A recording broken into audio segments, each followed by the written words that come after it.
Hello everyone, this is Jordan. This video is being recorded on the late evening of Friday, June 21st, 2024. Thank you so much for joining me.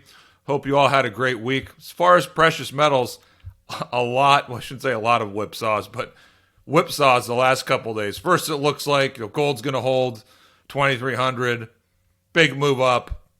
Same thing with silver, great rebound in silver after retesting, or I should say testing previous resistance around 29. Big rally on Thursday. Then it gave it all back on Friday. And again, same thing for gold. So market timers and traders in this sector are getting whipsawed right now. I'll take a look at the charts and try and assess what's going on and what might be coming over the coming days and weeks. Okay, so starting off, as we always do, we have the daily chart from gold and silver. Gold here, silver here, gold-silver ratio. It looked like it was rolling over the last couple days until today, hard rebound. So if this correction continues, and I think it's more likely to continue than not, especially in terms of time, but if the correction continues, then there is a scenario where the gold-silver ratio can rally back to the underside of this trend line. In here in the low 80s, that would be where the resistance is. Now, as far as gold, it all comes down to 2,300. And boy, this action looks similar. You have this rally here, hard move down, this rally here, hard move down here.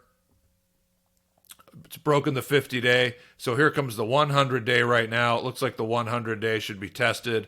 Maybe the 150-day will be tested in a month or two. Maybe, maybe not. So I continue to look for this level to be tested, 2240. You have 2240 here.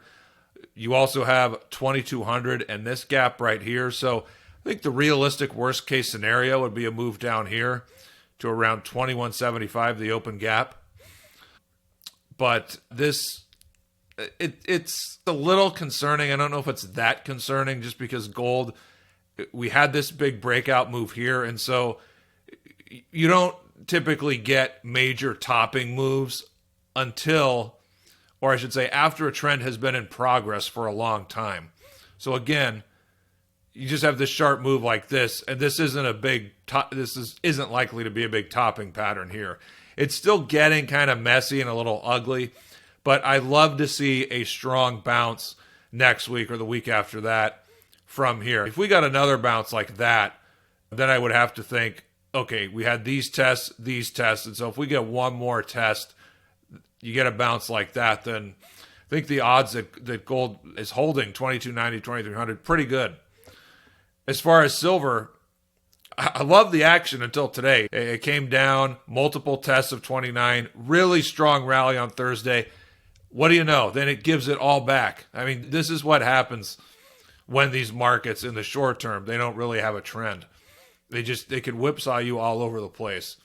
So before today, I would have said, looks good, looks like it's going to hold above 29. Now after today, you'd say, well, holy shit, this is a nasty candle. Maybe this thing is going to break 29. I don't know, just to be honest. We'll see what happens. But if 29 breaks, it is possible that you get a move down here, 2775, 2850. I think I mentioned that in a recent video. So those are the levels for silver that I'm thinking about. Now, looking at the weekly charts, we can see the predicament for gold at 2300 here. It could be a week or two away from breaking below this support, and then this gap at 2240 is likely to be filled. At the same time, maybe we get a bullish hammer next week, and that's followed by a big up week. I'm trying to paint either scenario for you. So, yeah, those are the two scenarios. Weekly chart for silver, this looks pretty good. It held 2 weeks ago. You had this. It's not quite a bullish hammer, but it's not a bearish candle. Even though silver sold off today, it's still, in recent days, or the weekly chart, it bounced here from the support. And we go back and we look at how this was resistance. It's clear this is right below 2900, so call it the high 28s. This is clear resistance here. Silver failed to break out, came back, retested 26, and then boom, strong move up. Now it's weakening again, but you do have a rebound here, but not as strong of a candle as this one when you had the rebound here. So that's what we'd love to see in a week or two for silver, is a strong candle like this. That would really solidify that it's holding above 29. And another thing to mention next week, it's the end of the month, but it's also the end of the quarter. So we'll have to see what the big money is doing. Are they going to be content to hold gold and silver on their books going into the quarter? Or might they start to trim these positions some more because they think this move that we saw is really going to, it's that could be it for most of the year, and that the sector could be weak for the rest of the year. So again, I don't know which way it's going to go, but I'm just pointing out these things that are important. End of the month, end of the quarter. Very important. I hope gold and silver finish it on a strong note. I'm not leaning one way or the other right now. Now, wrapping things up here with the stocks. So we have GDX here, GDXJ, SILJ. These are daily bar charts.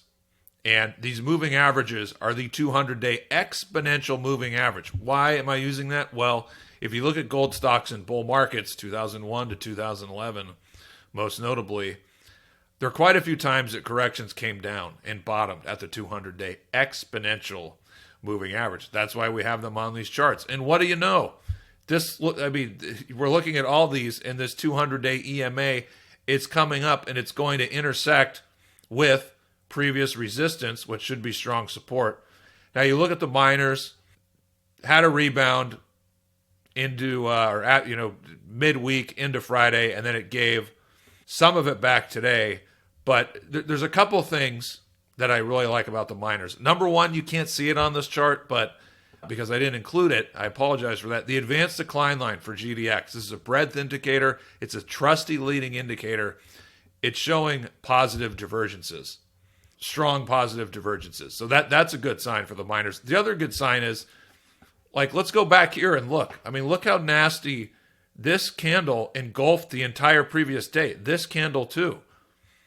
Those are nasty bearish engulfing candles. Now we don't have candles here. We have bar charts, but the declines in the miners were not that nasty considering what happened in the metals. You can see here GDX is only down about 1.6%.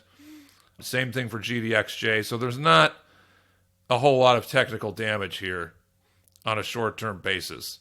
You would think with the moves down we had in gold and silver that you would have seen a much worse move or a much worse decline in the miners. Nevertheless, it's still possible the miners, they could test this level. We're looking at GDX. 32, this is strong support. The moving average, only a couple percent away, so that's going to intersect with 32 soon. Same thing here. This moving average coming up to 40. GDXJ's at 42. So it's very possible that, again, I said this last week, if gold breaks 2,300, we'll probably see these moving averages and this line get tested. So that's it for this week. I know not a lot of strong statements for me, but sometimes you just have to step back and you need more info and more data from the market before you can assess the probabilities going forward. So people got whipsawed last week. We're in a holding pattern now for gold and silver, and we'll see what happens going into the end of the quarter. I think the next video and the one after that, they'll be a lot more significant than this one. But nevertheless, I do thank you for watching the video. Really appreciate it. Let me know what you think in the comments, and I'll talk to you guys again next week. And hope you have a great weekend.